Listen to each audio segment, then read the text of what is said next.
Welcome to r/Reddit Revenge. This is a story of someone getting back at someone with revenge after being wronged. And today we have two great stories. So subscribe, hit the like button, and let's begin. Thank you friends for subscribing to the channel and for so many likes. The first story. A toxic friend who gossiped about everyone got a karmic blow. I gathered evidence of her meanness, revealed the truth to the whole class, and socially isolated her. The second story. New boss decided to put me in my place. I decided that my place was somewhere else and that hers was in the unemployment line.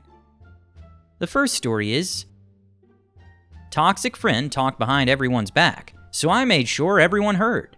I, 18 female, graduated high school this year. I went to an all-girls Catholic school where most of my classmates were shallow and cliquey. Being an introvert, I would have kept to myself with just 1 to 2 close friends. But I have decent social skills and made a few more friends in 11th grade due to some health issues. I figured it wouldn't hurt to be on good terms with my classmates, especially in case I needed help. Among my classmates were 2 best friends. Let's call them Serenity and SH Head. They were some of the smartest in the class, so I decided to befriend them.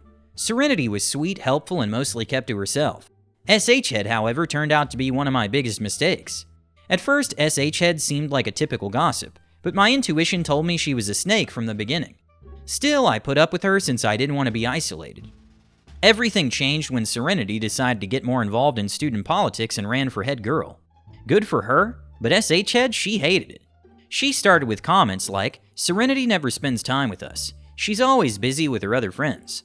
At first, I thought she was just feeling lonely, missing her best friend, but she quickly escalated to outright insults. Serenity's so full of herself, she's not even that great. I could get the head girl position in an instant if I wanted. I brushed it off as petty jealousy, nothing worth getting into. Little did I know, though, that after falling out with Serenity, SH Head would make me her new target. She upgraded our friendship to best friend status, and I quickly learned that SH Head had an issue with everyone. She would trash talk classmates, teachers, even family members. For 2 years, I tolerated her endless rants, in person and on calls, usually biting my tongue and ignoring most of it. By the beginning of the 12th grade, things took a weird turn. We stayed back at school for a 2-night camp, and since SH Head didn't bring her phone, she was entirely dependent on mine. One night, my guy friend, who's had feelings for me for a while, though they weren't reciprocated, SH Head was jealous of that too, of course, asked if he could call. We were supposed to be having fun, but SH Head insisted I pick up. For half an hour, she hijacked my phone, talking to my friend while I held the phone, present but unable to interrupt. When my other friend wanted to show me a picture, I left them alone for a moment. When I returned, she said, "2 adults are talking here, do not disturb." I decided to be a good sport, so I left them to it. She ended up monopolizing my phone and my friend for 2.5 hours, draining my battery. She refused to hand my phone back even when I asked multiple times. A few months later, we were assigned various group projects. Naturally, I took on the leader's role because no one else would. During a call, we were discussing props and I mentioned I'd asked some classmates if they had a doll we could use. She snapped. Don't ask why, she probably won't have one.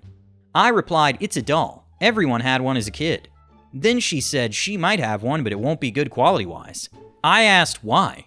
She replied, "Because she belongs to a lower class. No offense." I was furious. I barely managed to end the call without going off on her. Later, we were discussing transportation to a friend's place to work on a project model. I mentioned that Z was having issues with her ride and asked if SH Head could drop her off if needed. Z's a dear friend of mine, so when SH Head replied, "I'm sorry, but Z's mom isn't that busy. She's not a lawyer who gets many cases," it was my final straw.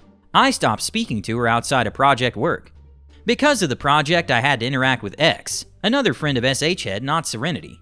During our conversation, we found out we both couldn't stand SH Head. We'd both been faking our friendship with her, biding our time until graduation to cut her off. X then revealed all the vile things SH Head had said about me.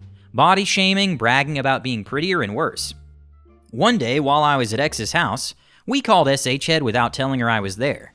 That's when she hit a new low. She commented on my looks, said I was draining, claimed she could easily beat me in a fight, and then said, "Don't tell anyone, but I think OP's parents are getting divorced." I was livid. That was something I'd shared in a vulnerable moment, and she had no right. At that point, I decided it was time for revenge. I'd always had a good reputation and was known for being friendly and reliable, so when I finally gathered all my classmates and told them what SH Head had been saying about them, they had no reason to doubt me. And in case anyone had doubts, we made a group chat where I sent them proof. Because I might have ignored her BS, but my phone didn't because it's on auto call record. Call recordings and screenshots of her talking SH about most everyone out in the open. Hannah, she said you go to a cheap hotel with your boyfriend and got pregnant. She even claimed you had an abortion. Anna, she said your house is barely furnished and looks awful, and the home-cooked meals your mom makes taste like crap. And Karen, poor Karen, she called you lower class and said you were beneath her. This made that poor girl cry because she's been going through some financial struggles and thought SH Head was a good person. X and I aired every bit of her dirty laundry, and soon everyone was in on it. The drama escalated quickly, reaching the teachers and eventually the principal. When they reviewed the evidence, recordings, screenshots, and everything, they were stunned. The principal called her and her parents in. My classmates and I even submitted a signed petition listing her offenses: sexism, racism, classism, and more. Her dad was in tears. I did feel a bit bad for him, but she sat there in denial saying I didn't mean it that way. She got her A handed to her by the principal. After that, everyone avoided her like the plague. She even hijacked the Quiet Kids group, complaining about the whole situation until one of them ran to my group begging, "Please save us, she's talking our ears off." She ended up sitting alone at our farewell clicking selfies by herself. I don't usually take revenge, but she crossed the line when she went after my parents. Update. A few things that I forgot to mention since all this drama took place over a long period of time and it's hard to summarize it all. SH had cursed her own parents and brother on multiple occasions. She also had this frenemy, let's call her Sally. Sally had an on and off relationship with her boyfriend Dave. SH Head at that time was dating David's best friend Derek. Sally introduced them, so she started talking to David and became his friend. While she was still with Derek, she admitted to me and X that she feels some spark towards David.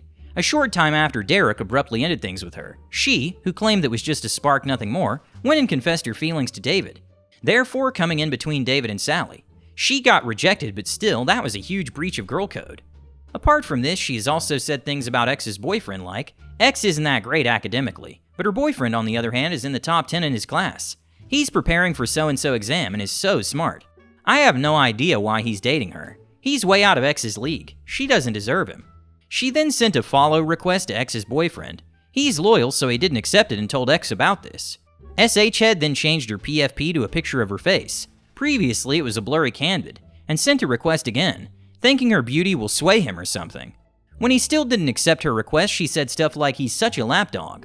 Now that you have a better idea of how she is as a person, let's move on. I graduated and moved to another city with my fam right after, glad that I'd finally gotten rid of SH Head. I was wrong, of course. I was sitting in my new place when one day I wake up to a missed call from her at 3 to 4 a.m. I decided to call her back. She told me that her mom passed away. I won't go into details about that out of respect. I couldn't believe it and I wanted to be there for her in this difficult moment, no matter what happened between us. She was crying and talking about her mom and I was trying my best to comfort her. It had only been a few hours. She then continued to bring up the SH that went down in high school and how she was wronged and I have no idea what she went through. She went on and on and on about that instead of her mom. I couldn't believe she was bringing that up when her mom had literally passed away. I thought maybe she processes grief differently, so I chose not to make any comments about the school drama and I just listened to her. I was there for her and let her know she can call me anytime. It had only been a few days, 5-something days, and she said that she's moved on mostly, apart from the occasional reminders and memories. I was shocked because I could never. But again, everyone processes grief differently, so I just told her that she's so strong. She subtly attacked me by saying that one can't survive by being so sensitive, and we have to be strong, etc., etc. I ignored it. She then continued to rant to me about how she has so many guy friends and so many romantic prospects, and how she never really got along with girls. After this, she kept calling me a few times a week, and I picked up thinking she might need someone to vent or talk to. But she only talked about boy drama and at times still beat about X and other classmates. Across all these phone calls, she started to weave a tale of how she met this guy who's filthy rich. He has his own multiple startups and his dad owns various companies in our country and abroad. How he offered to gift her a diamond necklace and earrings casually and she refused such an expensive gift. She then told me that soon after they started dating, his mom passed away too, and about 1 month after that, his dad remarried. She first said that she was jealous of the stepmom because stepmom and her boyfriend had been getting too close for her liking. By this point, I knew she doesn't need me for emotional support, so I started dodging her calls, picking up once in a blue moon. The next time we talked, I was hospitalized and I told her about that. Yet after showing a few minutes of fake concern, she started to tell me how she was now okay with the stepmom and liked her.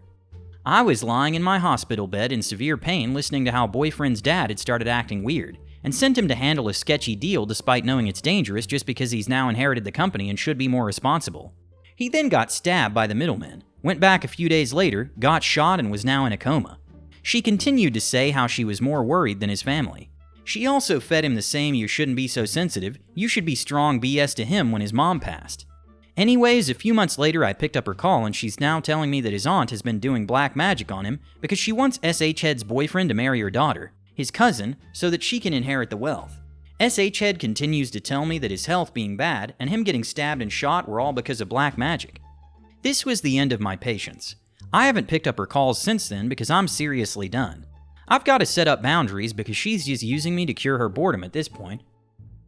The next story is, disrespect me? I'll ruin your whole D career. So my old boss, beloved by all, left the company last year. While they were trying to find a replacement, upper management decided that the person in charge of another department should be our boss. For the time being, of course. This person, let's call her Dina, does not have a single iota of what anyone on this team does. Nor does she want to learn what we do. Fine, whatever, just let me do my work, get my money and leave me alone. This issue comes in when she suddenly decides that we're disrespecting her with everything we do. Not early enough to a meeting. 15 minutes is her latest earliest? Disrespect. Have to step away to use the restroom? Disrespect. Take your PTO that's offered by the company? Disrespect.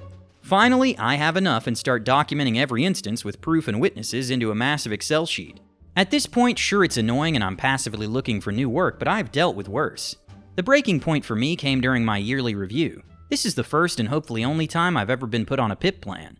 I was told repeatedly that I was lazy and disrespectful, despite several clients providing positive feedback, and me working until 22 hours most nights. But I keep quiet. I toe the line until I have a new job. Then I let the floodgates open. Now, something important to note is that while our former boss was great, we weren't all going to quit in solidarity with her. But me? Well, that's a bit of a different story. In addition to my job, I also work to make my coworkers' jobs easier, too. I was kind of the glue holding that entire team together. So when I quit, everyone else on my team did as well. And what did our team do, you might ask? Well, we supplied a service that brought in the majority of the revenue. With no one to supply the service, the business would head towards bankruptcy. Back to the story. When I put in my resignation, I decided to include the spreadsheet to provide further insight as to why I was leaving. And to top it all off, I decided to BCC the CEO. He and I are pretty close, and he's told me on multiple occasions that he would do anything to keep me employed there. When he found out about Dina's antics, he held true to his word, asked if he should fire Dina. Now, Dina may be a D, but she has young kids and I'm not a D. So I told him no, but if anyone else leaves because of her, then he should rethink her employment. Well, my last day comes and goes, and the rest of the team puts in their resignations effective immediately, citing disrespect from Dina specifically. With no team to manage, CEO decides that Dina no longer has a place at the company, and decides to fire her with no severance. How do I know? Dina decided to spam call me for several days. But my new fancy job is at a law firm and I was able to get one of them to draft up a cease and desist. Haven't heard a peep since, and now I'm just enjoying my new gig Dina free. Hit the like button and subscribe to the channel. See you in the next video.